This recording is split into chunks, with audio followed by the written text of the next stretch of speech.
ओम नमः शिवाय। हर हर महादेव। आप सभी का स्वागत है आपके अपने चैनल मीरा भक्ति स्टोरीज में। आज आषाढ़ मास के शुक्ल पक्ष की सप्तमी तिथि और मंगलवार है। कल यानी कि बुधवार को अष्टमी तिथि पड़ रही है, जो कि बहुत ही पुण्य फल देने वाली मानी गई है। हमारे हिंदू धर्म में बताया गया है कि जो भी मनुष्य पूरी श्रद्धापूर्वक बुध अष्टमी का व्रत करता है उसे मृत्यु के पश्चात नरक नहीं जाना पड़ता। बुध अष्टमी का व्रत करने से मनुष्य के सभी तरह के पापों का नाश हो जाता है और उसके कुल में 7 पीढ़ियों तक जो नरक में पड़े हुए हैं उन्हें मोक्ष की प्राप्ति होती है। बुध अष्टमी का व्रत करने से धन धान्य पुत्र और ऐश्वर्य की प्राप्ति होती है और व्यक्ति धरती पर सभी सुखों को भोग कर मृत्यु के पश्चात स्वर्ग को प्राप्त होता है। जिस दिन अष्टमी तिथि बुधवार को पड़ रही हो उसे बुध अष्टमी के नाम से जाना जाता है। इस दिन व्रत रखकर गणेश जी भगवान और बुध देव की पूजा की जाती है। कई जगहों पर इस दिन अपने कुल देव और इष्ट देव की आराधना की जाती है। बुध अष्टमी के दिन व्रत रखें तो ध्यान रखें कि इस दिन चाकू से काटकर फल नहीं खाने चाहिए और ना ही इस दिन कोई भी अनाज चक्की से पीसा हुआ खाना चाहिए। ये बुध अष्टमी व्रत के नियम होते हैं। इस दिन मोठ बाजरे का खिचड़ा साबुत नमक डालकर बनाया जाता है। फिर उसके अंदर घी और गुड़ डालकर व्रत का पारण किया जाता है। किसी व्यक्ति की कुंडली में अगर बुध दोष हो तो उसे बुध अष्टमी के व्रत अवश्य करने चाहिए। बुध अष्टमी के व्रत करने से ग्रह दोष दूर हो जाते हैं। साथ ही इस दिन गाय को हरा चारा खिलाना चाहिए, जिससे भगवान गणेश जी प्रसन्न होते हैं और बुध दोष का असर कम हो जाता है। बुध अष्टमी का व्रत रखने के लिए सुबह जल्दी उठें और नहाने के पानी में थोड़ा सा गंगा जल मिलाकर स्नान करें। फिर एक कलश में गंगा जल भरकर अपने घर के पूजा कक्ष में रखें।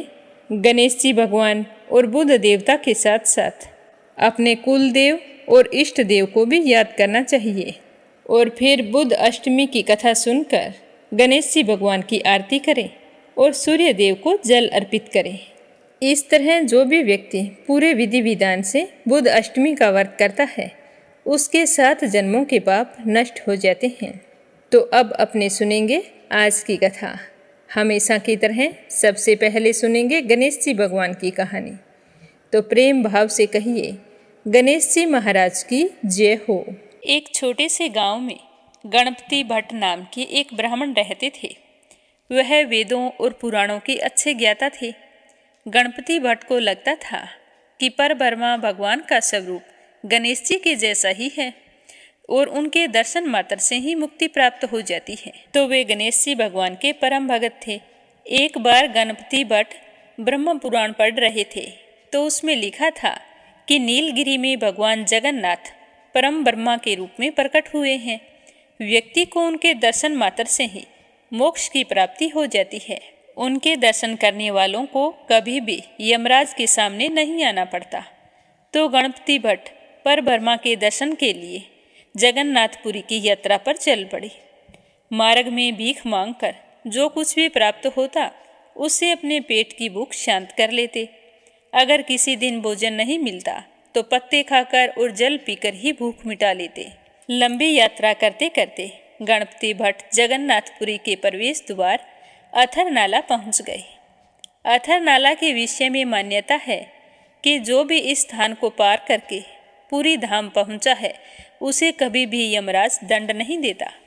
तो गणपति भट्ट वहां पर रुक गए। स्नान करने के बाद में कुछ समय के लिए परम ब्रह्मा का ध्यान करने के लिए वहां पर बैठ गए। तो उन्होंने देखा कि कुछ श्रद्धालु जगन्नाथ मंदिर की ओर से आ रहे हैं। सभी बहुत ही प्रसन्न लग रहे हैं और उनके चेहरे पर संतुष्टि के भाव थे। उनके हाथों में जगन्नाथ जी का प्रसाद था। तो गणपति भट्ट ने उन भक्तों से पूछा कि आप लोग कहाँ से आ रहे हैं। तो वो श्रद्धालु कहने लगे कि हम जगन्नाथ मंदिर के दर्शन करने के पश्चात आज 5 दिनों के बाद वापिस अपने घर लौट रहे हैं। जगन्नाथ जी के दर्शन करके हम बहुत ही प्रसन्न हैं। तो गणपति भट्ट ने हैरान होकर उनसे पूछा कि क्या वहाँ आपको परम ब्रह्मा के दर्शन हुए? तो श्रद्धालु कहने लगे कि हाँ हाँ, हम लोगों ने वहाँ परम ब्रह्मा के दुर्लभ दर्शन किए हैं। तो उनकी बात सुनकर गणपति भट्ट ने फिर पूछा कि क्या आपने वहाँ परम ब्रह्मा के दर्शन ही किए हैं? तो सभी ने प्रसन्नचित्त होकर बताया कि हाँ, हम सभी ने वहाँ पर परम ब्रह्मा के दर्शन ही तो किए हैं। तो गणपति भट्ट विचार करने लगे कि यह कैसे हो सकता है। अगर इन भक्तों ने परम ब्रह्मा के दर्शन किए हैं तो यह लोग अपने घर की ओर वापस कैसे लौट रहे हैं? इनको तो परम ब्रह्मा में विलीन हो जाना चाहिए था। फिर उन्होंने पुराण में दोबारा पढ़ा, उसमें लिखा था कि जो भी परम ब्रह्मा के दर्शन करता है उसे मोक्ष प्राप्त हो जाता है। तो फिर यह लोग दर्शन करने के पश्चात अपने घर कैसे लौट सकते हैं? अब गणपति भट्ट का मन मस्तिष्क उस समय भ्रमित हो रहा था। उनकी समझ में कुछ भी नहीं आ रहा था कि क्या सही है और क्या गलत है। एक पल के लिए उनके मन में विचार आया कि मेरा तो इतनी दूर आना व्यर्थ हो गया, आत्महत्या करके अपना शरीर त्याग देता हूँ। फिर उन्हें पुनः ध्यान आया कि पुराणों में लिखा है कि आत्महत्या नहीं करनी चाहिए। उधर पुरी में बैठे जगन्नाथ जी भगवान समझ गए कि मेरा भक्त तो भ्रमित हो गया है। तो उन्होंने एक ब्राह्मण का रूप धारण किया और गणपति भट्ट के पास जा पहुँचे और वहाँ जाकर कहने लगे कि आप इतने विचलित क्यों लग रहे हैं? तो गणपति भट्ट ने उनकी ओर देखकर पहले तो उन्हें बड़े ही आदरपूर्वक प्रणाम किया और फिर कहा कि मैंने तो पुराणों में पढ़ा है कि नीलगिरी में परम ब्रह्मा के दर्शन होते ही मोक्ष को प्राप्त हो जाता है, लेकिन मुझे तो यहाँ आकर पता चला है कि यहाँ कोई परम ब्रह्मा है ही नहीं। तो ब्राह्मण पूछने लगा कि आपको ऐसा क्यों लगता है? तो गणपति भट्ट कहने लगे कि मैंने पढ़ा है कि जो भी व्यक्ति परम ब्रह्मा के दर्शन करता है उसका शरीर तो परम ब्रह्मा में विलीन हो जाता है, लेकिन मैंने तो भक्तों को उनके दर्शन के पश्चात अपने घर की ओर जाते हुए देखा है। अगर वास्तव में यहाँ कोई परम ब्रह्मा होता है तो वो लोग घर कैसे जा रहे थे? उन्हें मुक्ति क्यों नहीं मिली? तो ब्राह्मण के वेश में आए जगन्नाथ जी मुस्कुराते हुए बोले कि भगवान जगन्नाथ को कल्पतरु के नाम से भी जाना जाता है, अर्थात वह सबकी इच्छाएं पूर्ण करते हैं। इसीलिए जो भक्त दर्शन करने के पश्चात घर लौटने की इच्छा से आता है वह वापस घर लौट जाता है। जिनकी जैसी कामना थी जगन्नाथ जी ने उनकी मनोकामना पूर्ण कर दी। जगन्नाथ जी के धाम में जो भक्त जैसी इच्छा लेकर आता है उसे उसी के अनुसार फल मिलता है। इसीलिए यह मत सोचो कि यहाँ परम ब्रह्मा के दर्शन नहीं होते। तो ब्राह्मण की बात सुनकर गणपति भट्ट का मन बदल गया और वह जगन्नाथ जी के दर्शन करने के लिए जगन्नाथपुरी धाम की ओर चल पड़े। जिस दिन गणपति भट्ट जगन्नाथ मंदिर में सिंह द्वार पर पहुँचे उस दिन संयोग से स्नान पूर्णिमा थी। उस समय जगन्नाथ जी बलभद्र और सुभद्रा माता को स्नान मंडप में ले जाकर स्नान करवाया जा रहा था। हजारों की संख्या में भक्त अपने देवता के दर्शन करने के लिए वहां पर आए हुए थे। तो गणपति भट्ट ने भी वहां जगन्नाथ जी के दर्शन किए। गणपति भट्ट का दृढ़ विश्वास गणेश जी पर था। उनका विश्वास था कि परम ब्रह्मा का चेहरा गणेश जी जैसा है। जब उनको जगन्नाथ जी का चेहरा गणेश जी जैसा दिखाई नहीं दिया तो वो उनको बिना प्रणाम किए निराश होकर लौट आए। अपने भक्त को निराश होकर जगन्नाथ भगवान कैसे जाने देते? तो जगन्नाथ भगवान ने उसी रात राजा के एक सेवक को सपने में दर्शन दिए। जगन्नाथ जी भगवान कहने लगे कि मेरा भक्त इतनी दूर से मेरे दर्शन के लिए आया था, लेकिन मेरा चेहरा गणेश जी जैसा नहीं था, तो वह निराश होकर लौट रहा है। इसीलिए तुम तुरंत जाओ और उसे वापस बुला कर लाओ और उससे बोलो कि वापिस आकर गणेश जी मुख के दर्शन करें। तो यह सुनकर राजा का सेवक तुरंत उठा और गणपति भट्ट को ढूंढने के लिए चल पड़ा। गणपति भट्ट बहुत ही उदास होकर जा रहा था तो उसके पास पहुंचकर वह कहने लगा कि आप तो बहुत ही भाग्यशाली हैं। जगन्नाथ भगवान आपको स्वयं दर्शन देना चाहते हैं, अतः आप मेरे साथ पुनः मंदिर चलें, जहां आपको परम ब्रह्मा के दर्शन होंगे। जहाँ भगवान परम ब्रह्मा के रूप में सभी को दर्शन देते हैं और आप वहाँ से वापस लौट रहे हैं, ऐसे कैसे हो सकता है? चलो आप मेरे साथ, भगवान के दर्शन करने के बाद ही जाना। तो गणपति भट्ट कहने लगे कि वहाँ परम ब्रह्मा कहाँ हैं? उनका चेहरा गणेश जी जैसा नहीं है, और मेरा दृढ़ विश्वास है कि परम ब्रह्मा का चेहरा गणेश जी के मुख के समान है। मुझे तो उनके चेहरे पर सूंड भी दिखाई नहीं दी, फिर तुम मुझे वापस लौटने के लिए क्यों कह रहे हो? तो मुदिरत कहने लगे कि आप एक बार दोबारा मंदिर जाएं, आपको इस बार परम ब्रह्मा के स्वरूप में गणेश जी का चेहरा दिखाई देगा। इस तरह राजा के सेवक के बार बार अनुरोध करने पर गणपति भट्ट पुनः मंदिर में गए। इस बार उन्हें भगवान जगन्नाथ और बलभद्र के चेहरे पर एक बड़ी सूंड और सुंदर दंत के दर्शन हुए, तो जिसे देखकर गणपति भट्ट ने प्रसन्न होकर उनकी स्तुति की। गणपति भट्ट परम ब्रह्मा के ध्यान में लीन होकर पृथ्वी पर गिर पड़े और उनकी आत्मा प्रभु में विलीन हो गई। वहाँ पर उपस्थित भक्त इस बात के प्रत्यक्षदर्शी बने। कहा जाता है कि उसके पश्चात से ही स्नान पूर्णिमा के दिन जगन्नाथ जी का हाथी वेश या फिर गजानन वेश बनाया जाता है। तो ये थी गणेश जी के परम भक्त की कहानी। बोलो गणेश गजानन की जय हो। अब अपने सुनते हैं स्कंद पुराण का आगे का अध्याय। तो प्रेम भाव से कहिए स्कंद पुराण की जय हो, शिव परिवार की जय हो। ऋषियों ने पूछा कि हे सूत जी, कुमार कार्तिकेय ने युद्ध में तारकासुर को मारकर फिर कौन सा महान अद्भुत कर्म किया, इसके बारे में भी हम जानना चाहते हैं। तो ऋषियों की बात सुनकर सूत जी कहने लगे कि तारकासुर को मारा हुआ देखकर इंद्रादि सारे देवता बहुत ही प्रसन्न हुए और संपूर्ण लोगों को पवित्र करने वाले कुमार कार्तिकेय की स्तुति करने लगे। कहने लगे कि कल्याण स्वरूप भगवान कार्तिकेय को नमस्कार है।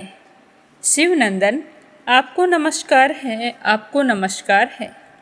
जिन्होंने आपका दर्शन कर लिया है वे चांडाल भी सर्वश्रेष्ठ हैं। हे शिवपुत्र, हम आपको नमस्कार करते हैं। इस समय हम सारे आपकी शरण में आए हैं। तो देवताओं द्वारा इस तरह की हुई यह स्तुति सुनकर प्रसन्नता से भरे हुए पर्वतों ने भी पार्वती पुत्र का स्तवन किया। पर्वत कहने लगे कि हे भगवान, आप तो अनाथों के नाथ हो। हे शंकर नंदन, तुम्हें नमस्कार है। श्रेष्ठ देवताओं द्वारा पूजनीय तुम्हें नमस्कार है। ज्ञान वक्ताओं में श्रेष्ठ तुम्हें नमस्कार है। महादानव तारकासुर का विनाश करने वाले कुमार तुम्हें नमस्कार है। हे देववर, तुम्हें नमस्कार है। तुम हम पर भी प्रसन्न हो जाओ। तो पर्वतों द्वारा इस प्रकार स्तुति की जाने पर शंकर और पार्वती के पुत्र एवं वरदाताओं में श्रेष्ठ स्वामी कार्तिकेय बहुत ही संतुष्ट हुए और उन्हें वर देते हुए कहने लगे कि मेरु आदि समस्त पर्वतगण, आप सभी लोग मेरे लिए वंदनीय हैं और प्रयत्न पूर्वक पूजनीय भी हैं। तपस्वी, ज्ञानी और कर्म योगी भी निरंतर आप लोगों का सेवन करेंगे। आप लोग मेरे वचन से संपूर्ण जगत को पवित्र कर सकते हैं। पर्वत संबंधी सभी स्थान तीर्थ स्वरूप होंगे। आपके ऊपर दिव्य शिवालय, दिव्य मंदिर, बड़े बड़े विचित्र ग्रह तथा दिव्य तपोवन सुशोभित होंगे। इतना ही नहीं, भगवान शंकर के विशिष्ट स्वरूप तथा विशिष्ट लिंग भी आपके शिखरों पर विराजमान होंगे। ये जो मेरे नाना हैं, पर्वत श्रेष्ठ हिमवान, आज से ये महाभाग तपस्वियों के फलदाता होंगे। ये गिरिराज मेरु पुण्य आत्माओं के आश्रय होंगे। गिरिश्रेष्ठ लोकालोक तथा महायशस्वी उदयगिरि, ये दोनों शिवलिंग स्वरूप समझे जाएंगे। श्रीशैल, महेंद्रगिरि, सहाचल, माल्यवान, मल्यगिरि, विंध्याचल, गंधमादन, श्वेतकूट, तिरकुट तथा दरदुर पर्वत, ये और दूसरे भी बहुत सारे पर्वत लिंग स्वरूप माने जाएंगे और मेरे वचन से ये सभी पापों का विनाश करने वाले होंगे। तो शंकर पुत्र भगवान कार्तिकेय ने इस प्रकार उन सब पर्वतों को वरदान दिया, जिसके मुख में सदा ओम शिवाय इस पंचाक्षर मंत्र का जप होता रहता है, जिसका चित्त हमेशा भगवान शिव के चिंतन में संलग्न रहता है, जो सब प्राणियों के प्रति समभाव रखता है, दूसरों की निंदा में जिसकी वाणी मूक रहती है, तथा जो पराई स्त्रियों के प्रति अपने में नपुंसक भाव रखता है, ऐसे उपासक पर भगवान शिव की विशेष कृपा होती है। तो यह सुनकर शौनक जी कहने लगे कि हे महाभाग, हमने कुमार कार्तिकेय के चरित्र को सुना है, जो परम मंगलमय है। अब हम राजाधिराज श्वेत के परम अद्भुत चरित्र के विषय में जानना चाहते हैं, जिन्होंने अपनी भारी शिव भक्ति के प्रभाव से भगवान शिव को भली भांति संतुष्ट किया था। जो लोग भक्तिपूर्वक महादेव जी की आराधना करते हैं, वे ही भक्त हैं और वे ही महात्मा कहलाते हैं, तथा वे ही कर्मयोगी और ज्ञानी होते हैं। लोमेश जी कहने लगे कि हे महाभाग ऋषियों, अब मैं तुम्हें राजा श्वेत का परम अद्भुत चरित्र सुनाता हूँ, तुम ध्यानपूर्वक सुनना। राजा श्वेत अपने राज्य में सब प्रकार के भोग भोग रहे थे, फिर भी उनकी बुद्धि सदा धर्म में ही संलग्न रहती थी। उन्होंने धर्म के अनुसार प्रजा को प्रसन्न रखते हुए सारी पृथ्वी का पालन किया। वे ब्राह्मण भक्त, सत्यवादी, सूरवीर तथा निरंतर शिवजी के भजन में तत्पर रहने वाले थे। राजा श्वेत अपनी बड़ी चढ़ी शक्ति से राज्य का शासन और भक्ति भाव से भगवान शिवजी की आराधना करते थे।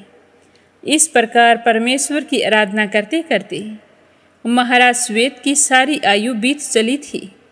उनके मन में ना कभी व्यथा हुई, ना ही शरीर में कोई रोग हुआ, और जो संसारी उपद्रव होते हैं वे भी कभी राजा श्वेत को कष्ट नहीं पहुंचा पाए।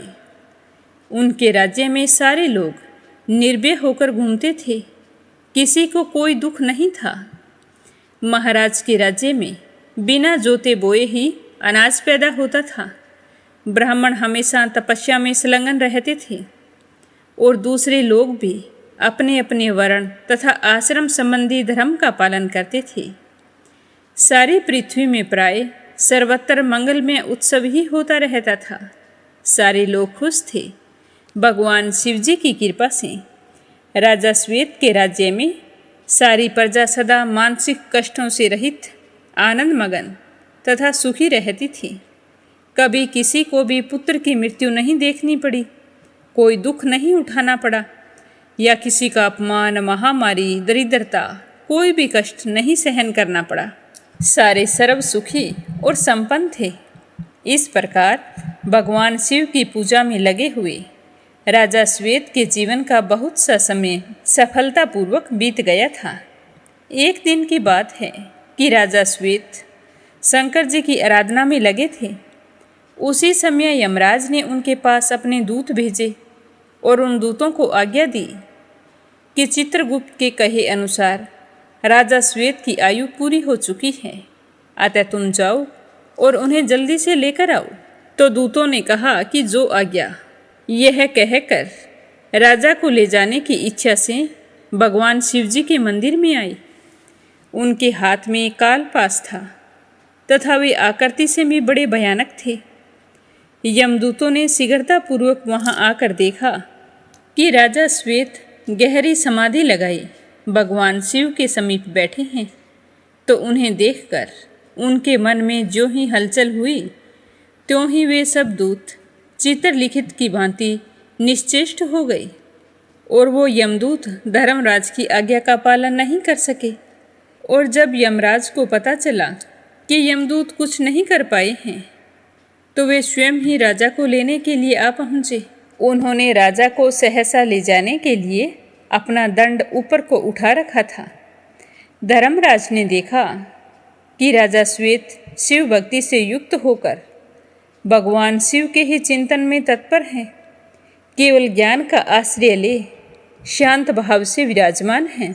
तो राजा को इस रूप में देखकर यमराज के मन में भी बड़ी हलचल हुई। वे भी अत्यंत व्याकुल होकर चित्रलिखित की भांति निश्चेष्ट हो गए। उसके बाद प्रजा का विनाश करने वाला स्वयं काल वहाँ पर आ पहुँचा। उन्होंने भी शिव पूजा परायण राजा को तथा मंदिर के द्वार पर खड़े हुए दूतों सहित यमराज को देखा। देखकर यमराज से पूछने लगा कि हे यमराज, क्या कारण है? तुम्हारे साथ यमदूत भी हैं, फिर भी तुम कुछ नहीं कर पाए और इस तरह से डरे हुए से प्रतीत हो रहे हो। तो काल की बात सुनकर यमराज नम्रतापूर्वक कहने लगा कि यह राजा भगवान शिव का परम भक्त है, अतः इसका उल्लंघन करना हमारे लिए अत्यंत कठिन है। त्रिशूलधारी महादेव जी के भय से हम यहाँ चित्रलिखित पुतलों की भांति खड़े हैं। तो यमराज की यह बात सुनकर काल देवता क्रोधित हो उठे तथा राजा को मारने के लिए उन्होंने बड़े वेग से ढाल और तलवार उठाई। उनकी ढाल सूर्य के समान आकृति वाले 8 फुलियों से सुशोभित थी। वे क्रोध में भरकर शिवालय में घुस गए। वहां जाकर उन्होंने देखा कि राजा श्वेत एकाग्र चित्त से विशुद्ध ज्ञान स्वरूप चिन्मय स्वयं प्रकाश परमात्मा का चिंतन कर रहे हैं। तो ऐसी अवस्था में उन्हें देखकर काल अहंकारवश जो ही उनके पास जाने को उत्सुक हुए, वैसे ही भक्त वत्सल भगवान शंकर ने अपने भक्त की रक्षा करते हुए तीसरा नेत्र खोलकर काल की ओर देखा। तो भगवान शंकर के देखते ही कालदेव उसी समय जलकर भस्म हो गए। राजा श्वेत जब समाधि से विरत हुए, तब ब्रह्म ज्ञान होने से उन्होंने धीरे धीरे आंखें खोलकर देखा। उस समय उनके सामने ही कालदेव अद्भुत रूप से जल रहे थे। राजा ने बार बार उनकी ओर देखा और फिर भगवान शंकर से इस प्रकार प्रार्थना की कि सबके दुखों को हरने वाले शांत स्वरूप स्वयं प्रकाश एवं स्वयं भूरूप आप भगवान शंकर को नमस्कार है। व्यवधान शून्य सूक्ष्म स्वरूप तथा ज्योतियों के भी अधिपति महादेव जी को नमस्कार है। हे जगदीश्वर, आप ही सबके रक्षक हैं। आप ही इस जगत के पिता, माता, सखा, बंधु, स्वजन, स्वामी तथा ईश्वर हैं। हे शंभु, आपने यह क्या किया? आपने इस तरह से मेरे आगे किसको जला दिया? मैं नहीं जानता कि यह क्या हुआ है और किसने यह बड़ा भारी अद्भुत कार्य कर डाला है। तो इस प्रकार प्रार्थना करते हुए राजा श्वेत का विलाप सुनकर लोक कल्याणकारी भगवान शंकर ने कहा कि हे राजन, ये काल है, तुम इसके बारे में नहीं जानते। तुम्हारी रक्षा करने के लिए मैंने ही इसे जलाया है। तो शिवजी की बात सुनकर राजा श्वेत कहने लगे कि हे भगवान, इसने ऐसा कौन सा कृत्य कर दिया है जिसकी वजह से आपने इसे इस दशा में पहुंचा दिया है। तो भगवान शिवजी कहने लगे कि हे राजन, यह संसार के समस्त प्राणियों का भक्षक है। इस समय यह क्रूर काल तुम्हें अपना ग्रास बनाने के लिए आया था। बहुत से जीवों का कल्याण करने की इच्छा से मैंने इसे जला दिया है, क्योंकि जो पापी, अतिशय, अधर्मपरायण, लोक विनाशकारी तथा पाखंडी हैं, उन्हें मेरे क्रोध का शिकार बनना होगा। तो भगवान शिवजी की यह बात सुनकर राजा श्वेत ने कहा कि हे भगवान, काल आपकी आज्ञा शिरोधार्य करके ही लोक में सबको नियंत्रण में रखता है। आप ही के आदेश से यह तीनों लोकों में विचरता है। इसके डर से यह संसार सदा पुण्य कर्म का अनुष्ठान करता है। अतः हे प्रभु, आप कृपया करके इसे फिर से जीवित कर दीजिए। तब शिवजी ने राजा श्वेत के कहने पर काल को पुनः जीवित कर दिया। उसके बाद राजा श्वेत ने काल को अपने हृदय से लगा लिया। इस प्रकार चेतना लौटने पर काल ने भगवान शंकर की स्तुति की कि हे काल का विनाश करने वाले देवेश्वर, आप त्रिपुरासुर का संहार करने वाले हैं। हे प्रभु, हे जगतपति, आपने कामदेव को जलाकर उसे अंगहीन बना दिया है और आप ही ने दक्ष यज्ञ का विनाश कर डाला था। महान लिंग रूप से आपने तीनों लोकों को व्याप्त कर रखा है। संपूर्ण देवताओं असुरों को अपने में लीन करने के कारण आपके स्वरूप को लिंग कहा गया है। हे देव देवेश्वर, आपको नमस्कार है। विषव मंगल, आपको नमस्कार है। नीलकंठ में आपको नमस्कार है। मस्तक पर जटाजूट धारण करने वाले, आपको नमस्कार है। आप कारणों के भी कारण हैं, आपको नमस्कार है। आप मंगलों के भी मंगल रूप हैं, आपको नमस्कार है। बुद्धिहीनों के पालक, आप ज्ञानियों के लिए ज्ञान आत्मा हैं। संसार के एकमात्र बंधु महेश्वर, आप आदि देव हैं, पुराण पुरुष हैं तथा आप ही सब कुछ हैं। वेदांत द्वारा आप ही जानने योग्य हैं। आपकी महिमा और प्रभाव महान है। महानुभवी संत आपके ही नामों और गुणों का सब ओर से कीर्तन करते रहते हैं। हे महेश्वर, आप ही तीनों लोकों की सृष्टि करने वाले हैं। आप ही इनका पालन और संहार भी करते हैं। आप ही संपूर्ण भूतों के स्वामी हैं। इस प्रकार काल ने उस समय जगदीश्वर शिवजी का स्तवन किया। उसके बाद राजा श्वेत से कहा कि हे राजन, संपूर्ण मनुष्य लोक में तुमसे बढ़कर कोई दूसरा पुरुष नहीं है, क्योंकि तुमने तीनों लोकों के लिए अजय मुझ काल को भी जीत लिया है। आज से मैं तुम्हारा अनुगामी हुआ। महादेव जी की ओर से मुझे अभय दान करो। तो काल की बात सुनकर राजा श्वेत ने कहा कि हे भगवान, तुम तो साक्षात शिवजी के एक श्रेष्ठ स्वरूप हो। संपूर्ण प्राणियों का पालन तथा संहार तुम्हारा ही स्वरूप है। तुम ही सबके नियता हो, इसीलिए तुम मेरे भी पूजनीय हो। आत्म साक्षात्कार के साधन में लगे हुए समस्त पुण्य आत्मा पुरुष तुमसे भय मानने के कारण ही विविध भावों से भगवान की शरण लेते हैं। अगर उन्हें तुमसे भय ना हो तो वो भगवान की पूजा कभी नहीं करेंगे। तो इस प्रकार परम धर्मात्मा राजा श्वेत से रक्षित होकर काल ने भगवान शिव की कृपा प्राप्त की और उसे पुनः नवीन चेतना प्राप्त हुई। तब वे काल देव यमराज, मृत्यु तथा यमदूतों के साथ भगवान शिव और महाराजा श्वेत को प्रणाम करके अपने निवास स्थान को चले गए। वहाँ उन्होंने सब दूतों को बुलाकर कहा कि हे दूतगणों, संसार में जो लोग विभूति द्वारा त्रिपुंड धारण करते हैं, मस्तक पर जटा और गले में रुद्राक्ष माला रखते हैं, ऐसे लोगों को तुम कभी मेरे लोक में मत लाना। जो उत्तम भक्ति भाव से भगवान सदाशिव का पूजन करते हैं, वे साक्षात रुद्र के ही स्वरूप हैं। जो गले में एक रुद्राक्ष धारण करके मस्तक पर ललाट में त्रिपुंड लगाते हैं और जो साधु पुरुष पंचाक्षर मंत्र का सदा जप करते हैं, वे सब तुम्हारे द्वारा पूजनीय हैं। जिस राष्ट्र, देश अथवा गांव में शिव भक्त नहीं देखा जाता, वह गांव शमशान से भी बढ़कर अशुभ होता है। तो यमराज ने इस तरह अपने सेवकों को आदेश दिया। भगवान महेश्वर की पराभक्ति से युक्त राजा श्वेत जब काल से निर्भय हो गए, तब उन्होंने भगवान शिवजी का सायुज्य प्राप्त कर लिया। पवित्र बुद्धि वाले ज्ञानी पुरुषों को भी अनेक जन्मों के पश्चात भगवान शिवजी की भक्ति प्राप्त होती है।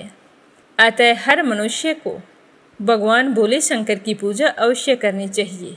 वे सदैव सदाशिव का सेवन करें, वंदन करें और उनका पूजन करें। उनके पंचाक्षरी मंत्र का जप करें।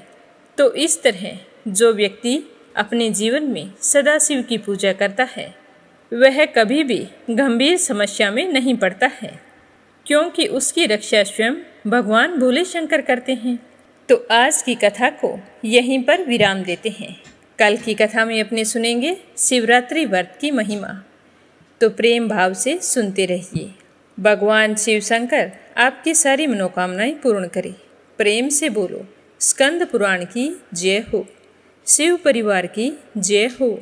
अब अपने सुनते हैं भगवान जगन्नाथ की कथा का आगे का अध्याय।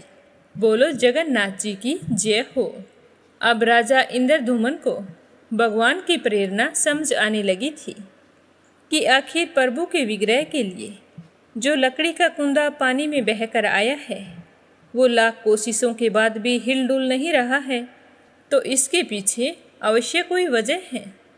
तो राजा ने काफ़ी देर सोच विचार करके पंडित विद्यापति को बुलाया और कहा कि हे विद्याधर, जिस मूर्ति को तुम लेकर आए हो, अब तक उसकी पूजा जो व्यक्ति करता आया था वह भी तो भगवान का परम भगत था। इस तरह तुम्हारे बिना बताए चोरी से मूर्ति ले आने पर उसे ना जाने कितना दुख हुआ होगा। उसने कुछ खाया पिया होगा या नहीं, वह तो दुख से विलाप कर रहा होगा। तो अपने भक्त को दुखों में देखकर भगवान हमारी सहायता कभी नहीं कर सकते। इसीलिए मैंने सोचा है कि तुम उस व्यक्ति के पास जाओ और उसे मूर्ति वापस करके क्षमा मांगो, क्योंकि उसके स्पर्श किए बिना यह कुंदा आगे नहीं बढ़ सकेगा। तो पंडित विद्याधर कहने लगे कि महाराज, क्या वो मुझे माफ़ करेंगे? पता नहीं उन लोगों में कितना ही रोष छाया है। मुझे तो वहाँ जाने में डर लग रहा है, कहीं वो मुझे देखते ही मुझ पर हमला ना कर दे। तो राजा इंद्रद्युम्न ने कहा कि तुम डरो मत, मैं तुम्हारे साथ चलूँगा। तो राजा इंद्रद्युम्न और विद्यापति जी भीलों के राजा विश्वसु से मिलने के लिए जा पहुँचे। राजा ने पर्वत की चोटी से जंगल को देखा तो उसकी सुंदरता को देखता ही गया। कुछ देर वहाँ पर खड़े देखते रहे, फिर दोनों भीलों की बस्ती की ओर चुपचाप चल पड़े। इधर राजा विश्वसु अपने नियमित दिनचर्या के हिसाब से गुफा में अपने कुल देव की पूजा करने के लिए गए थे। तो वहाँ प्रभु की मूर्ति गायब देखी तो वो समझ गए कि यह सब कुछ उनके दामाद विद्याधर ने ही किया है। तो वो अपने आप से कहने लगे कि विद्याधर ने पहले हमारा भरोसा जीता और फिर हमारे साथ छल किया। इतने दिन हमारे साथ रहने के बाद भी हम उसे समझ नहीं पाए। फिर बड़ा ही दुखी होकर अपने घर की ओर लौट पड़ा। घर आकर उसने ललिता को सारी बात बता दी कि बेटा, तुम्हारी जिद के आगे मैं झुक गया। आज तक हमारी कुल परंपरा के अनुसार किसी बाहर के व्यक्ति को हमारी मूर्ति के बारे में कुछ भी पता नहीं था, और आज देखो तुम्हारे कहने पर विद्याधर को मूर्ति के दर्शन करवाई। अब देखो वो तो मूर्ति चोरी करके ले गया है। हमारे बरसों की तपस्या पर पानी फिर गया है। इस तरह कहते कहते राजा विश्वसु पीड़ा से भर गया और घर के आंगन में पछाड़ खाकर गिर पड़ा और दहाड़ मार मार कर रोने लगा। ललिता अपने पति द्वारा किए गए विश्वासघात से बहुत ही दुखी हुई और खुद को इसका कारण मान रही थी। वह भी अपने पिता के पास बैठकर रोने लगी। बाप बेटी पूरा दिन विलाप करते रहे और भगवान से प्रार्थना करते रहे कि हे भगवान, अगर हमने आपकी सच्चे मन से पूजा की है तो आपकी मूर्ति किसी भी तरह गुफा में वापस आ जानी चाहिए। उस दिन उन दोनों बाप बेटी ने अन्न का एक दाना भी नहीं छुआ। अगली सुबह राजा विश्वसु उठे और सदा की तरह दिनचर्या का पालन करते हुए स्नान करके गुफा की तरफ चल पड़े। वो जानते थे कि प्रभु का विग्रह वहाँ पर नहीं है, फिर भी उनके पैर गुफा की ओर खींचे चले जा रहे थे। राजा विश्वसु के पीछे उनकी बेटी ललिता और उनके कुटुंब के लोग भी चल पड़े। जब राजा विश्वसु गुफा के पास पहुँचे तो अपना कलेजा थामकर गुफा के अंदर प्रवेश किया, जहाँ पर मूर्ति होती थी, पर वहाँ पर मूर्ति नहीं थी। तो यह देखकर उन्हें बड़ा ही दुख हुआ। फिर हाथ जोड़कर उसी चट्टान के पास खड़े रहे। कुछ देर तक खड़े रहने के बाद उसी चट्टान पर गिर गए और बिलख बिलख कर रोने लगे। अपने राजा को इस तरह रोता हुआ देखकर पूरी प्रजा भी रोने लगी। ललिता भी एक तरफ खड़ी आंसू बहा रही थी। तभी वहाँ पर एक भील युवक भागता हुआ गुफा के पास आया और कहने लगा कि हे राजन, राजा इंद्रद्युम्न और उनके साथ विद्यापति हमारी बस्ती की ओर आ रहे हैं। तो यह सुनकर सारे चौंक उठे। राजा विश्वसु इंद्रदुमन के स्वागत के लिए गुफा से बाहर आए और जल्दी जल्दी अपनी बस्ती की ओर चल पड़े। वहां पहुंचकर देखा कि राजा इंद्रदुमन और पंडित विद्याधर जी खड़े हैं, तो विश्वसु ने हाथ जोड़कर उनका स्वागत किया, लेकिन उसकी आंखों से आंसू बह रहे थे। तो राजा इंद्रदुमन विश्वसु के पास आए और उन्हें अपने हृदय से लगा लिया। फिर राजा कहने लगे कि हे भीलराज, तुम्हारे कुल देवता की प्रतिमा का चोर तुम्हारा दामाद नहीं है, उसका चोर तो मैं हूँ। उसने तो सिर्फ अपने महाराज के आदेश का पालन किया था। यह सुनकर सारे चौंक उठे और कहने लगे कि हे राजन, यह सब कुछ कैसे हुआ? आपने हमारे कुल देवता की मूर्ति चोरी करने का आदेश क्यों दिया? आप हमें वैसे ही कह देते तो हम आपको मूर्ति सौंप देते। तो राजा इंद्रदुमन ने देखा कि विश्वसु और उसकी सारी प्रजा की आंखों से आंसू बह रहे हैं। फिर भी विश्वसु ने जाकर राजा को बैठने के लिए आसन दिया। तो राजा ने उस आसन पर बैठकर विश्वसु सहित सारी प्रजा को शुरू से लेकर अंत तक की सारी कहानी बताकर कहा कि अब तो आपको समझ आ गया होगा कि मैंने ऐसा क्यों किया। फिर राजा इंद्रदुमन ने सारी प्रजा से अपने स्वप्न और फिर जगन्नाथपुरी में सागर तट पर मंदिर निर्माण की बात कह सुनाई। और फिर भीलों के राजा विश्वसु से कहने लगे कि हे भील सरदार विश्वसु, कई पीढ़ियों से आपके वंश के लोग भगवान की मूर्ति को पूजते हुए आए हैं। भगवान के उस विग्रह के दर्शन सभी को मिले, इसके लिए मुझे आपकी सहायता चाहिए। भगवान ने विग्रह बनाने के लिए लकड़ी का कुंदा भेजा है और उसी से भगवान की दिव्य मूर्तियां बनाई जाएगी। लेकिन वो कुंदा टस से मस नहीं हो रहा है। वो कुंदा एक ही बात से हिल सकता है। अगर आप अपने कुल की प्रतिमा को पुरी के मंदिर में स्थापित करने की अनुमति दें और हमारे साथ चलकर उस कुंदे को स्पर्श करें, तभी वह हिलेगा। तो राजा की बात सुनकर विश्वसु साथ चलने के लिए राजी हो गए। अब राजा सहपरिवार विश्वसु को लेकर सागर तट पर जा पहुँचे।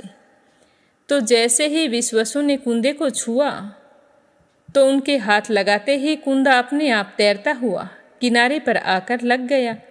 तो यह देखकर राजा इंद्रदुमन बहुत ही खुश हुए। तो राजा के सेवकों ने उस कुंदे को समुद्र से निकालकर राजा के महल में पहुंचा दिया। अगले ही दिन मूर्तिकारों और शिल्पियों को बुलाकर राजा ने कहा कि आखिर कौन है जो इस कुंदे से देव मूर्ति बना सकता है। तो सारे मूर्तिकार कहने लगे कि हम तो पत्थर की मूर्तियां बनाते हैं, हमने आज तक लकड़ी की मूर्ति बनाई ही नहीं, अतः हमें लकड़ी की मूर्ति का कोई ज्ञान नहीं है। तो एक नया विघ्न पैदा होने से राजा फिर चिंतित हो गए और सोचने लगे कि इस लकड़ी के कुंदे से कौन ऐसा है जो भगवान के विग्रह तैयार करेगा। तभी उसी समय एक बूढ़ा आदमी वहां पर आया। उसने राजा से कहा कि महाराज, इस मंदिर में आप भगवान श्री कृष्ण को उसके भाई बलभद्र तथा बहन सुभद्रा के साथ विराजमान करें। इस देवयोग का यही संकेत है। तो राजा को उस बूढ़े व्यक्ति की बात से दिलासा मिली, लेकिन राजा सोचने लगे कि मूर्ति कौन बनाएगा। कोई भी मूर्तिकार लकड़ी की मूर्ति बनाने के लिए तैयार नहीं है। यह सोचते हुए राजा इंद्रदुमन ने कहा कि बाबा, मूर्ति किसकी बनाएं? यह तो आपका प्रस्ताव मुझे पसंद आया, लेकिन मूर्तियां बनाएगा कौन? समस्या तो जस की तस है। तो राजा की बात सुनकर वह बूढ़ा आदमी कहने लगा कि महाराज, इस कला में मैं कुशल हूँ। मैं इस पवित्र कार्य को जरूर पूरा करूँगा और मूर्तियाँ बनाऊँगा, अगर आप मुझे इसके लिए इजाज़त दें। और साथ ही मेरी एक शर्त है, वो भी आपको माननी होगी। तो राजा यह सुनकर प्रसन्न हो गए और कहने लगे कि बाबा, आप अपनी शर्त बताओ। तो बूढ़ा शिल्पी कहने लगा कि मैं भगवान की मूर्ति का निर्माण एकांत में करता हूँ और यह कार्य बंद कमरे में करता हूँ। जब तक मूर्तियाँ बनकर तैयार नहीं होती, तब तक मैं कमरे का दरवाज़ा नहीं खोलता हूँ। और ना ही इस दौरान मैं कुछ खाता पीता हूँ। तो आपसे मेरा तो यही कहना है कि जब मैं मूर्तियाँ बनाऊँ तो मेरा दरवाज़ा कोई ना खोले और ना ही मुझे बीच में आवाज़ लगाए। तो राजा कहने लगे कि आपकी बात तो ठीक है, मैं आपकी शर्त मानने के लिए तैयार हूँ। आपके पास कोई नहीं आएगा, ना ही कोई आवाज़ लगाएगा, लेकिन आप कहते हैं कि आप इस दौरान खाते पीते कुछ नहीं हैं, तो ऐसे कैसे चलेगा? आपकी तबीयत बिगड़ जाएगी। तो शिल्पी ने कहा कि महाराज, मेरा ये बरसों का काम है। जब तक मेरा कार्य पूर्ण नहीं होता मैं कुछ नहीं खाता पीता।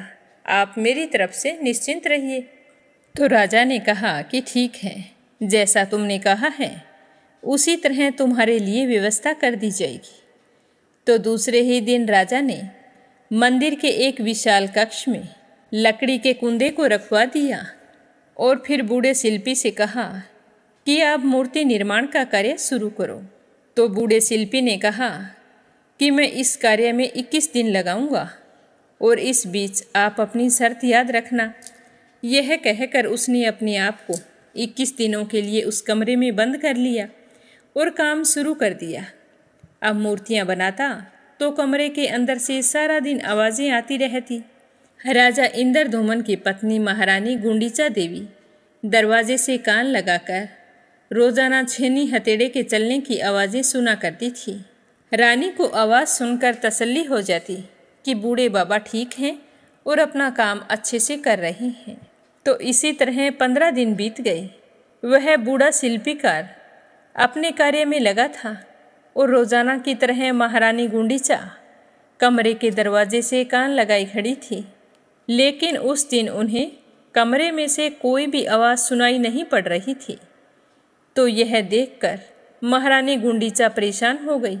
सोचने लगी कि बूढ़े बाबा की तबीयत पता नहीं कैसी है, आज तो कोई आवाज़ भी नहीं आ रही है। 15 दिन हो गए हैं, अभी तक कुछ खाया पिया नहीं है। अगर कुछ अनिष्ट हो गया तो हम क्या करेंगे? सारी प्रजा हमें क्या कहेंगी? हमारे तो कुल का उद्धार भी नहीं होगा। हम इस पाप का प्रायश्चित कैसे करेंगे? इस तरह सोच सोच कर रानी गुंडीचा परेशान हो गई और फिर उससे रहा नहीं गया और उसने व्याकुल होकर दरवाजे को धक्का देकर खोल दिया और अंदर झांक कर देखा तो वह बूढ़ा शिल्पी अब भी मूर्ति बना रहा था, लेकिन रानी को देखते ही वह अदृश्य हो गया। मूर्ति निर्माण का कार्य अभी पूरा नहीं हुआ था। सभी मूर्तियों के हाथ पैर नहीं बने थे, लेकिन महारानी गुंडीचा देवी ने मूर्तिकार को दिया हुआ वचन भंग कर दिया था और वचन भंग होते ही वह बूढ़ा शिल्पीकार अदृश्य हो गया। कहते हैं वृद्ध शिल्पकार के रूप में स्वयं देवताओं के शिल्पी भगवान विश्वकर्मा आए थे। उनके अदृश्य होते ही मूर्तियां भी अधूरी ही रह गई। इसी कारण आज ये मूर्तियां वैसी की वैसी ही हैं। जब राजा इंद्रधूमन को पता चला कि रानी गुंडीचा ने वचन भंग कर दिया है और मूर्तियां बीच में ही रह गई हैं, तो राजा एक बार फिर से उदास हो गए और भगवान से माफ़ी मांगने लगे। कहने लगे कि हे भगवान, मुझसे क्या गलती रह गई जो इस मंदिर के निर्माण में इतनी विघ्न बाधाएं आ रही हैं। हे प्रभु, अब मुझसे यह सब कुछ सहन नहीं होता। आप ही बताओ कि ये मूर्तियां कैसे पूरी होंगी। तो इस तरह कहते हुए राजा की आंखों से आंसू बह चले और रोते रोते राजा की मंदिर में ही आंख लग गई। और फिर राजा को स्वप्न में फिर से वही देववाणी सुनाई दी कि हे राजन, जो मूर्तियां जैसी बन गई है उनको वैसे ही मंदिर में स्थापित कर दो। तुम्हारा काम पूरा हुआ, तुम्हें अब चिंता करने की कोई आवश्यकता नहीं है। अब इन मूर्तियों की इसी रूप में पूजा की जाएगी। तो जब राजा सुबह उठे तो उन्होंने रात को स्वप्न में सुनाई दी हुई देववाणी पंडित और पुरोहित को बुलाकर सुनाई। तो वो कहने लगे कि महाराज, आज तक आपने देववाणी के अनुसार ही कार्य किया है, तो अब भी आपको देववाणी के अनुसार ही कार्य करना चाहिए। तो पुरोहित की बात को सुनकर राजा ने मूर्ति स्थापना का निश्चय किया और फिर शुभ मुहूर्त में उन मूर्तियों की स्थापना की गई। कहते हैं कि राजा विश्वसु उस जरा बहेलिये का वंशज था जिसने अनजाने में भगवान श्री कृष्ण के पैर पर तीर चलाया था। विश्वसु शायद श्री कृष्ण के पवित्र अवशेषों की पूजा करता था और यही अवशेष मूर्तियों में छिपाकर रखे गए हैं। विद्यापति और ललिता के वंशज जिन्हें द्वितीयपति कहते हैं, उनका परिवार ही यहाँ आज तक पूजा करता है। तो यह थी भगवान जगन्नाथ की संपूर्ण कथा। श्रद्धा भाव से सुनने के लिए आप सभी का बहुत बहुत धन्यवाद। भगवान जगन्नाथ आपकी सारी मनोकामनाएं पूर्ण करे। अब एक कहानी अपनी सुनते हैं राधा रानी की। बोलो राधा रानी की जय हो। एक समय की बात है कि 3 साधु यात्रा कर रहे थे। यमुना किनारे उनमें तीसरा साधु जो था वह बहुत ही बूढ़ा और कमजोर था। उसने कहा कि भाई, हम इस गांव के बाहर ही मंदिर में आसन लगाकर यहीं पर रह लेंगे। तुम जवान हो, चाहो तो तुम दोनों गांव में चले जाओ। तो दोनों साधु आगे चले गए और वह वृद्ध ब्राह्मण था, वह मंदिर पर ही रुक गया और वो दोनों गांव की ओर चलने लगे। चलते चलते संध्या हो गई। दोनों साधुओं ने सोचा कि अब बरसाना आ रहा है, क्या करेंगे, मांगेंगे कहाँ। तो एक कहने लगा कि मांगना कहाँ है, हम तो राधा रानी के मेहमान हैं, वो खिलाएंगे वही खा लेंगे, नहीं तो मंदिर में आरती के समय कहीं कुछ प्रसाद मिल जाएगा, वही खाकर पानी पी लेंगे। तो दोनों साधु आपस में हंसी मजाक करते हुए जा रहे थे। फिर वो दोनों साधु बरसाना पहुंच गए। वहां जाकर राधा रानी के मंदिर में रुक गए। मंदिर में आरती हुई, उत्सव भी हुआ था, तो दोनों वहां पर बैठे रहे। आरती होने के बाद में एक दूसरे से कहने लगे कि हम तो राधा रानी के मेहमान हैं, सो मांग कर तो नहीं खाएंगे। ऐसा कहकर दोनों साधु सो गए। रात्रि में 11 बजे के आसपास राधा रानी ने पुजारी जी को सपने में जाकर कहा कि हमारे मेहमान आए हैं और वो भूखे ही सो गए हैं, आपने ध्यान ही नहीं दिया। मेरे मंदिर में मेरे भक्त ऐसे कैसे भूखे सो सकते हैं। तो पुजारी जी पूछने लगे कि मेहमान कौन है। तो राधा रानी बोली कि वो 2 साधु जो आज आए हैं।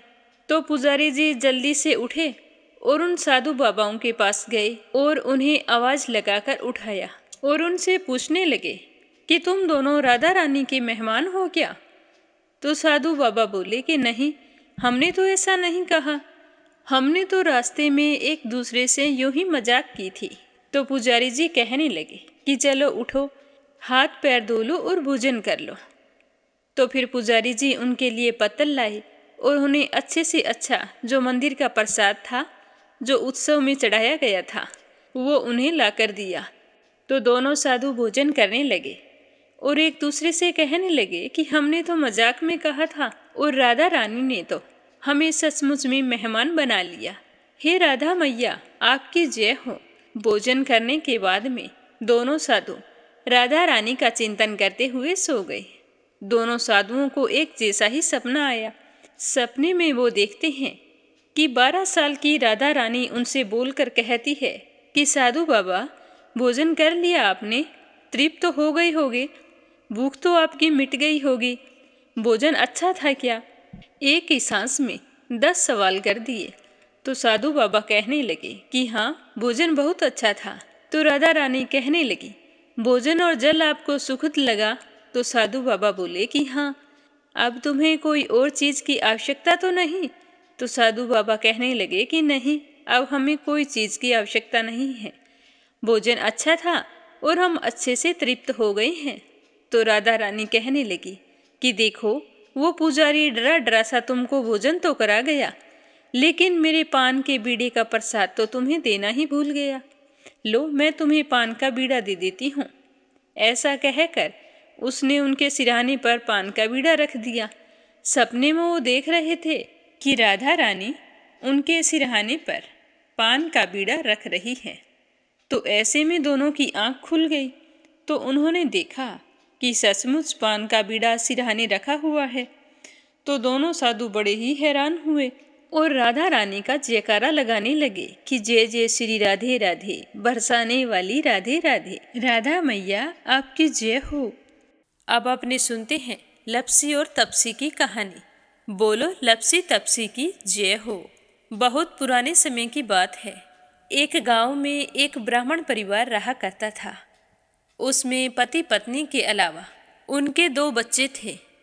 एक बेटा था, एक बेटी थी।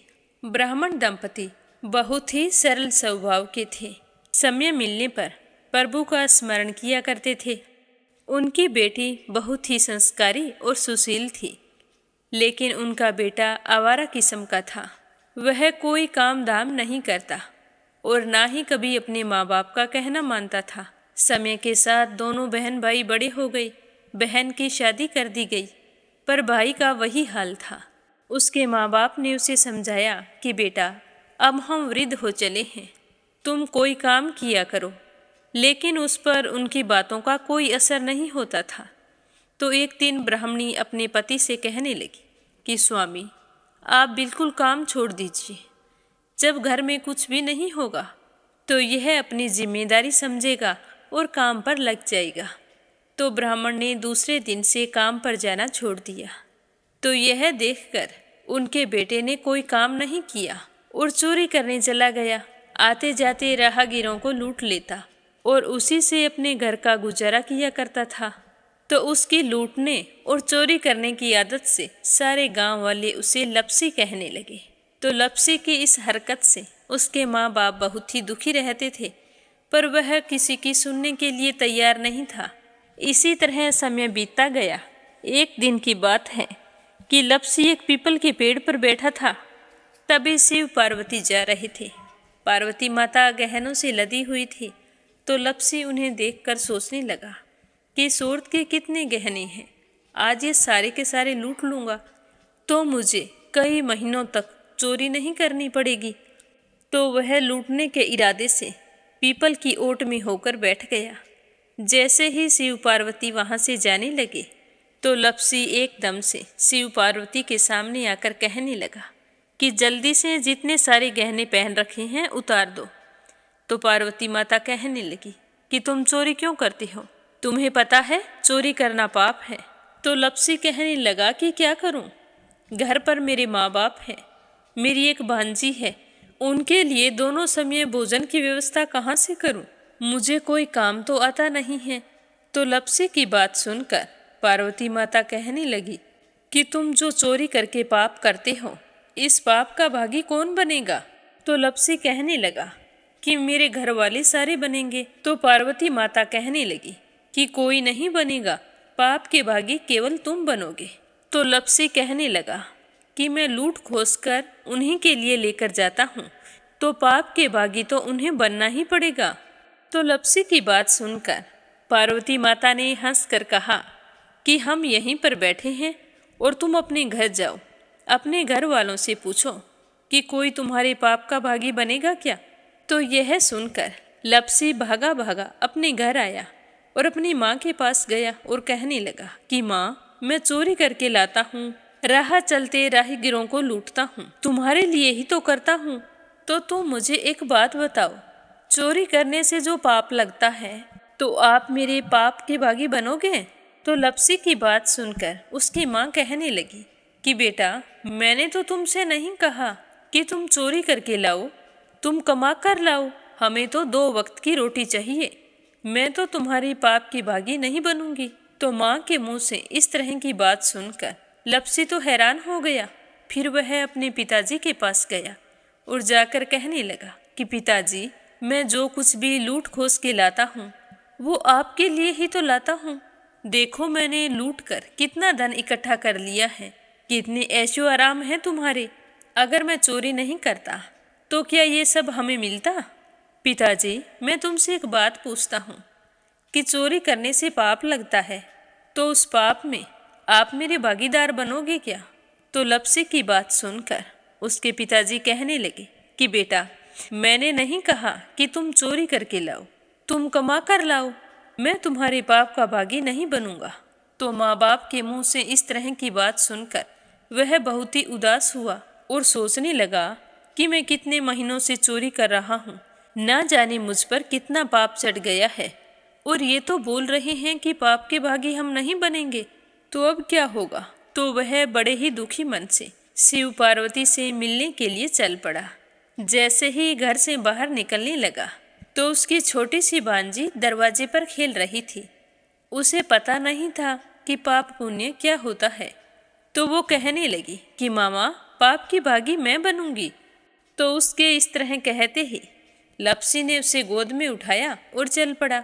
शिवजी भगवान और पार्वती माता के पास जाकर कहने लगा कि घर वालों ने पाप का भागी बनने से मना कर दिया है, और एक यही है जो पाप की भागी बनने को तैयार है। फिर लप्सी बड़े ही दीन स्वर में कहने लगा कि हे भगवान, मैं समझ गया हूँ कि चोरी करना पाप है। आज तक जो मैंने काम किया वो बहुत ही गलत था, लेकिन अब मैं इसका प्रायश्चित करना चाहता हूँ। अब तुम ही बताओ, मुझे मेरे पापों से मुक्ति कैसे मिलेगी। तो उसकी बात सुनकर शिव पार्वती बहुत ही खुश हुए और लप्सी को कच्चे सूत का एक छोटा सा गोला देते हुए कहा कि लप्सी, ये सूत लो और इस पीपल के चारों ओर परिक्रमा लगाओ। जब यह सूत समाप्त हो जाएगा तब तुम्हारे सारे पाप नष्ट हो जाएंगे। तो यह सुनकर लप्सी बहुत ही खुश हुआ। सोचने लगा कि छोटा सा गोला है, अभी लपेट कर घर चला जाऊंगा, उसके बाद में कभी कोई पाप नहीं करूंगा। फिर उसने अपनी बांजी को कंधे पर बैठाया और पीपल की परिक्रमा लगानी शुरू कर दी। अब भगवान का वह सूत खत्म कहाँ होने वाला था। लप्सी चक्कर लगाता गया पर वह सूत खत्म नहीं हुआ। चक्कर लगाते लगाते 1 महीने, 6 महीने, साल, पूरे 12 साल बीत गए, पर वह सूत खत्म नहीं हुआ। 12 साल बाद एक बार फिर शिव पार्वती जी वहाँ से गुजर रहे थे, तो पार्वती माता ने कहा कि स्वामी, चलो लप्सी को चलकर देखते हैं। तो शिवजी कहने लगे, वो चोरी करने वाला, लूटने वाला कब का चला गया होगा। तो पार्वती माता कहने लगी कि नहीं स्वामी, चलकर देखने में क्या जाता है, चलो एक बार देखते हैं।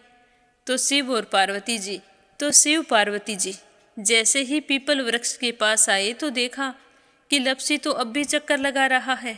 वहाँ चारों ओर गहरी खाई हो गई है और लप्सी की बड़ी बड़ी दाढ़ी, मूंछें, नाखून बढ़ गए हैं। तो यह देखकर पार्वती माता ने कहा कि देखो स्वामी, आप तो कह रहे थे कि वो कब का ही चला गया, देखो इसके मन में सच्ची भक्ति है। तो पार्वती की बात सुनकर शिवजी ने कहा कि चलो अभी देख लेता हूँ। तो यह कहकर शिवजी ने एक सोने का कड़ा लप्सी के आगे फेंक दिया। तो लप्सी ने झट से उसके ऊपर पैर कर लिया। फिर अचानक से उसका ध्यान शिव पार्वती जी की ओर गया, तो वो हाथ जोड़कर कहने लगा कि भगवान, अब तो मेरे पाप समाप्त हो गए होंगे, आप मुझे यहाँ से जाने की आज्ञा दीजिए। आपका यह सूत अभी तक खत्म नहीं हुआ है। तो शिवजी भगवान ने कहा कि तुम्हारे पाप कर्म भी अभी तक पूरे नहीं हुए हैं। तो शिवजी की बात सुनकर लप्सी कहने लगा कि भगवान, मुझे पूरे 12 वर्ष हो गए हैं आपकी भक्ति करते करते, और अब भी आप मुझ पर शक कर रहे हैं। तो शिवजी ने कहा कि अपना पैर उठाओ। तो जैसे ही लप्सी ने अपना पैर उठाया तो उसके पैर के नीचे सोने का कड़ा था। तो यह देखकर लप्सी शर्मिंदा हो गया और कहने लगा कि प्रभु, गलती हो गई, मुझे माफ़ करो, आगे से मैं ऐसी गलती कभी नहीं करूँगा। तो शिवजी कहने लगे कि नहीं लप्सी, तुम्हारा पाप ऐसे पूरा नहीं हो सकता। अब तुम्हें 12 वर्ष तक और इसी तरह परिक्रमा करनी होगी, उसी के बाद तुम्हारे पाप समाप्त होंगे। यह कहकर शिव पार्वती वहाँ से चले गए और वह फिर से पीपल के पेड़ की परिक्रमा करता रहा। करते करते 12 साल बीत गए।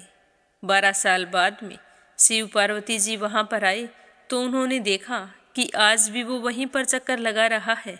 तो शिवजी ने फिर उसके सामने सोने की अंगूठी फेंकी, पर उसने कोई ध्यान नहीं दिया। तो शिवजी भगवान प्रसन्न होकर कहने लगे कि हे लप्सी, आज से तुम मेरी तपस्या करके तपसी बन गए हो। मैं तुम्हें वरदान देता हूँ कि तुम अपने जीवन में सारे सुखों को प्राप्त करेगा। और तूने 24 बरस तक मेरी भक्ति की है, इसका फल भी तुझे अवश्य मिलेगा। जो भी औरत गाय और कुत्ते की रोटी नहीं बनाएगी, उसका पुण्य फल तुम्हें मिलेगा। आंगन लीप कर दहलीज नहीं लीपेगी तो उसका पुण्य फल भी तुझे ही मिलेगा। अगर हमारे घर की बहन बेटी को हम सूट, तीवल या साड़ी भेंट स्वरूप देते हैं तो साथ में मोली का धागा और कुछ रुपए नहीं देंगे तो उसका पुण्य फल भी तुम्हें ही मिलेगा। अगर कोई दिए से दिया जलाएगा तो उसका पुण्य फल भी तुम्हें ही मिलेगा। अगर व्रत और पूजा पाठ में सारी कहानी सुन ले और तुम्हारी कहानी ना सुने तो उसका पुण्य फल भी तुम्हें ही मिलेगा। कहा जाता है कि तभी से सुबह पहली रोटी गाय की और सुबह की अंतिम रोटी छोटी बनाई जाती है और शाम को अंतिम रोटी बड़ी बनाई जाती है जो कुत्ते की होती है। और दिए से दिया भी नहीं जलाया जाता और घर की बहन बेटियों को सूट और तीवल के साथ भेंट स्वरूप कुछ रुपए भी जरूर दिए जाते हैं। और उसी दिन से हर व्रत कथा के बाद में लपसी तपसी की कहानी जरूर सुनी जाती है और कथा समाप्त होने पर कहा जाता है कि लपसी का फल लपसी को मिले, तपसी का फल तपसी को मिले। हमारी पूजा पाठ का, हमारे व्रत का और हमारी कहानी का पुण्य फल हमें मिले। बोलो लपसी तपसी की जय हो। अब अपने सुनते हैं प्यारे श्रोताओं के नाम जो मीरा भक्ति स्टोरी चैनल पर प्रस्तुत अध्याय बड़े ही श्रद्धा भाव से सुनते हैं। आज का पहला कमेंट श्रीचंद यादव, गया, बिहार से। दूसरा है संजय, सोनिया, हिताक्षी, दीपेश, मयंक, हरियाणा से। और तीसरा है परमेश्वरी, रघुवीर सिंह, दिल्ली से। यूएन तिवारी, इंदिरा तिवारी, लखनऊ से। आरती खैरावर, अगरखर से। आशा शर्मा, विष्णु, ज्योति, अंशु, भीलवाड़ा से। अपराजिता मीना श्रीवास्तव, नेपाल से। श्रीमती शर्मा, अलीगढ़ से। इंदिरा तिवारी, शांति प्रसाद तिवारी, शुभांकित, दीपांकित, सुरभि, जया तिवारी, वैभवी, ऐश्वर्या तिवारी, उत्तराखंड से। धनीराम, धर्मशाला, हिमाचल प्रदेश से। सरस्वती यादव, आकाश यादव, शक्ति यादव, बीनू मेहरा, दिल्ली से। मोनिका नागर, तिगांव से। श्यामवती, हरियाणा से। अनिल कुमार टिहरी, करनाल से। संजू सैनी, सुनीता सैनी, सेखाड़ा से। सुनीता रानी, मेरठ से। कोमल निर्मल, मुंबई मीरा रोड से। दिल्ली बहादुर भंडारी, नेपाल से। रवि सैनी, सीमा सैनी, मलियाना से। राधा रोहिला, दिल्ली से। निर्मला सिसोदिया, दिल्ली से। शीला सिन्हा, मीरा श्रीवास्तव, ममता श्रीवास्तव, माला छम्मा, जौनपुर से। मीनू वालिया, दिल्ली से। मीरा अग्रवाल, बंगाल से। रेखा, धर्मेंद्र शर्मा, जयपुर से। विप्लव हांजोंग, असम से। सुनीता गोस्वामी, गीता गोस्वामी, मेरठ से। सीमा जोशी, रवि कुमार जोशी, दिल्ली से। सीमा गोयल, सतपाल गोयल, पानीपत से। चंद्रकांता, दिल्ली से। आरती देवी, दिल्ली से। दीपिका यादव, रायपुर से। गंतव्य पांडे, नेपाल से। प्रमोद यादव साहू, हिमाचल प्रदेश से। पुष्पा त्यागी, मोदी नगर से। निर्मला पांचाल, करनाल से। सुदेश नागपाल, करनाल से। सरोज अग्रवाल, जबलपुर से। नंदा पांडुरंग पुजारी, ब्रह्मपुरी, महाराष्ट्र से। गीता सैनी, करनाल से। बीना देविका, कनिका वाशने, अलीगढ़ से। रामावती देवी, जगवीर सिंह, रवि कुमार, राहुल कुमार, अनुज कुमार, रुद्र कुमार, ज्योति, वंदना, भावना, आराध्या, आन्या, तोलू मोलू, अविका, मेरठ से। वीना कालड़ा, आगरा से। कमला देवी, भीलवाड़ा से। समृद्धि, मनसा, रुद्राक्ष पंडित, मनु, लता, सुरेश वत्स, रितु, मयंक वत्स, स्वाति, मुनीश वत्स, प्रिंस वत्स, जानवी वत्स, कुरुक्षेत्र से। श्रीमती कमलेश, जबलपुर से। संजीव कंसल, कविता कंसल, कृष्णा कंसल, आरुष कंसल, रानी कंसल मुजफ्फरनगर से, उषा जांगीड़ सोजत सिटी से, आकाश यादव शांताबेन वाघेला गुजरात के मंडल से, कमलेश भल्ला जम्मू से, क्षमा परतुल वडोदरा से, वीना देवी रियासी से, ललिता विशाल आराध्या आरव, भानु पूजा पूनम खुशबू सोमदीप लैला चंद्रेश दमोह मध्य प्रदेश से, मंजुला कपूर पंजाब से, पुष्पा पटेल हिमांशु ब्रिजेश दीशु यानिक जानकी पराग लंदन से, उषा सेठ बनारस से, देवी सिंह कार्तिक पायल सौम्या उमा रघुवंशी गजबा सौदा से, सावित्री ईश्वरलाल रामचंदानी गाजियाबाद से, मीना झा कोलकाता से, पूजा पाठक उत्तराखंड देहरादून कोशानी से, शकुंतला पंगल भिवानी से। आपने पूछा है कि लड्डू गोपाल की सेवा कैसे करनी चाहिए, तो लड्डू गोपाल की सेवा करने की पूरी जानकारी बहुत ही जल्द आपको दे दी जाएगी। अलका उगमखेड़ी मध्य प्रदेश से, उषा सूद बेंगलोर से, आदित्य अभिमन्यु जयपुर से, संगीता सहारनपुर से, सीताराम जायसवाल शकुंतला जायसवाल वाराणसी से, अशोक कुमार जी भटनागर भोपाल मध्य प्रदेश से, जयश्री पंवार शीतल पंवार आर्रा पंवार महाराष्ट्र से, कमलेश लाल रुड़की से, स्मिता सीताराम गायकवाड़ महाराष्ट्र से, यशोदा मांझी उड़ीसा से। आप सभी श्रोताओं का बहुत बहुत धन्यवाद। अपना प्यार और सहयोग इस चैनल के साथ हमेशा बनाए रखना और इस पर प्रस्तुत कथाएं आपको कैसी लगती हैं कमेंट करके इसी तरह हमेशा बताना। और अगर आप पहली बार इस चैनल पर कथा सुन रहे हैं तो इसे सब्सक्राइब करना बिल्कुल मत भूलना। भगवान श्री हरि आपकी सारी मनोकामनाएं पूर्ण करें। आप सभी की मंगल कामना के साथ ओम नमः शिवाय। हर हर महादेव।